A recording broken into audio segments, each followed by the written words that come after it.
Hello everyone, আশা করি তোমরা সকলে ভালো আছো।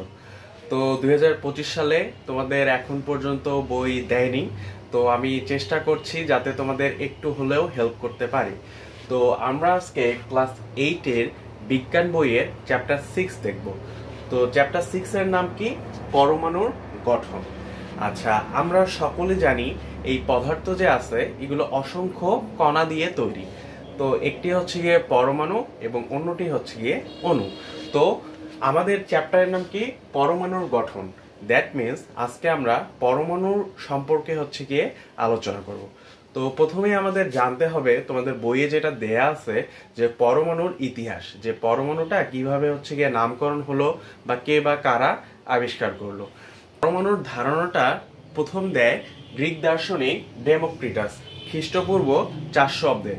তো গ্রিক দার্শনিক, দ্যাট মিন্স তোমরা বুঝতেই পারতেছো যে সে হচ্ছে গিয়ে গ্রিস দেশের। তো গ্রিস দেশের যেই দার্শনিক ছিল ডেমোক্রিটাস, সে খ্রিস্টপূর্ব 400 অব্দে প্রথম এই পরমাণুর ধারণা দেয়। তো তিনি বলে গেছেন কি, যে পরমাণুগুলো হচ্ছে গিয়ে অবিভাজ্য। অবিভাজ্য মানে কি? যাকে আর ভাগ করা যায় না। এবং তিনি এই পরমাণুর নাম দিয়েছিলেন অ্যাটম। তো এই যে তিনি পরমাণুর নাম দিয়েছিলেন অ্যাটম, এই অ্যাটম কথাটা তিনি নিয়েছিলেন অ্যাটোমোস থেকে। আচ্ছা, অ্যাটোমোস কথাটির অর্থ হচ্ছে গিয়ে অবিভাজ্য। তো এরপর হচ্ছে গিয়ে বিভিন্ন বিজ্ঞানী যেমন প্লেটো এবং অ্যারিস্টটল, তারা এই বিষয়টি মেনে নেননি যে পরমাণু অবিভাজ্য নয়। এরপর হচ্ছে গিয়ে অ্যারিস্টটল, আমরা সকলেই অ্যারিস্টটলকে চিনি, তিনি বলে গিয়েছেন যে পদার্থসমূহ নিরবিচ্ছিন্ন। আচ্ছা, পরমাণু পদার্থসমূহ যে নিরবিচ্ছিন্ন, এই কথাটির অর্থ হচ্ছে যে একে আরো ভাঙ্গা যায়। একে যেটা ডেমোক্রিটাস বলে গিয়েছিলেন অবিভাজ্য, বাট অ্যারিস্টটল বলে গিয়েছিলেন যে না, এরা হচ্ছে নিরবিচ্ছিন্ন এবং পদার্থকে ভাঙা যায়। তো এরপর হচ্ছে গিয়ে অনেক পরীক্ষার মাধ্যমে, পরীক্ষা নিরীক্ষার মাধ্যমে বিজ্ঞানী জল ডাল্টন, যিনি কিনা ইংরেজ, মানে হচ্ছে গিয়ে ইংল্যান্ডের, 1803 সালে হচ্ছে গিয়ে তিনি একটি মতবাদ দেন। তো তার মতবাদটা হচ্ছে মৌলিক পদার্থের ক্ষুদ্রতম কণিকাকে পরমাণু বলা হচ্ছে এবং যাদেরকে আর ভাঙা যায় না।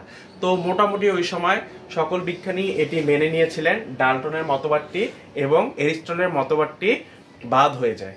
কিন্তু দেখা যায় আসলে পরমাণু হচ্ছে গিয়ে পদার্থের ক্ষুদ্রতম কণিকা যে বলে গেছেন, এটা হচ্ছে গিয়ে কি বলতো, এটা আরো হচ্ছে গিয়ে ভাঙ্গা যায়, মানে পরমাণু হচ্ছে গিয়ে অবিভাজ্য নয়, এটাকে ভাঙা যায়। সো ডাল্টনের মতবাদটিও প্রতিষ্ঠিত হয়নি। আর পরমাণু অনেক ক্ষুদ্র কণা, যেমন হচ্ছে গিয়ে তোমার প্রোটন, নিউট্রন এবং ইলেকট্রন দ্বারা হচ্ছে গিয়ে গঠিত। তো এরপর হচ্ছে গিয়ে তার এই মতবাদটাকে ভুল প্রমাণ করার জন্য বিভিন্ন হচ্ছে গিয়ে মডেল আবিষ্কৃত হয়েছে।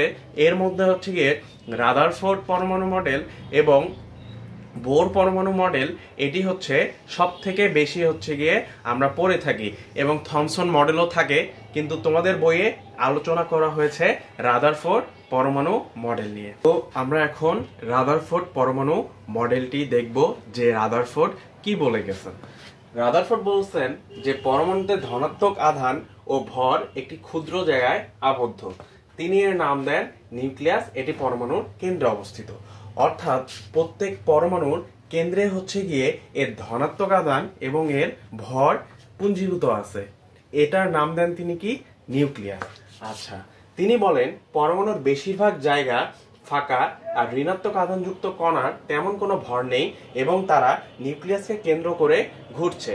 অর্থাৎ তিনি বলে গেছেন এই যে আমরা পরমাণু দেখছি, এটার হচ্ছে গিয়ে বেশিরভাগ জায়গাটা ফাঁকা এবং ঋণাত্মক যে আধানযুক্ত কণা আছে এটার তেমন কোনো ভর নেই এবং তারা নিউক্লিয়াসকে কেন্দ্র করে অ্যাকচুয়ালি ঘুরছে। রাদারফোর্ড পরমাণু মডেলটা অনেকটা সৌরজগতের মতো, কিন্তু রাদারফোর্ডের পরমাণু মডেলের কিছু সীমাবদ্ধতা আছে, যে তিনি বলে যাননি যে কক্ষপথগুলো কিভাবে বা কোথায় আছে।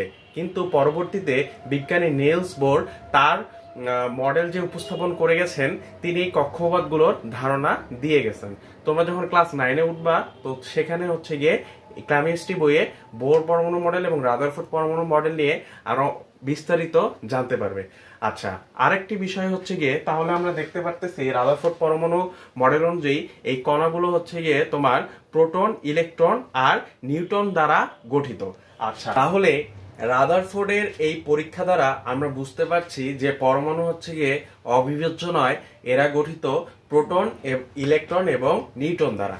আচ্ছা, পরমাণুর কেন্দ্রে হচ্ছে গিয়ে তোমার প্রোটন এবং নিউট্রন অবস্থান করে, আর এই প্রোটন আর নিউট্রনকে একত্রে বলা হচ্ছে নিউক্লিয়াস।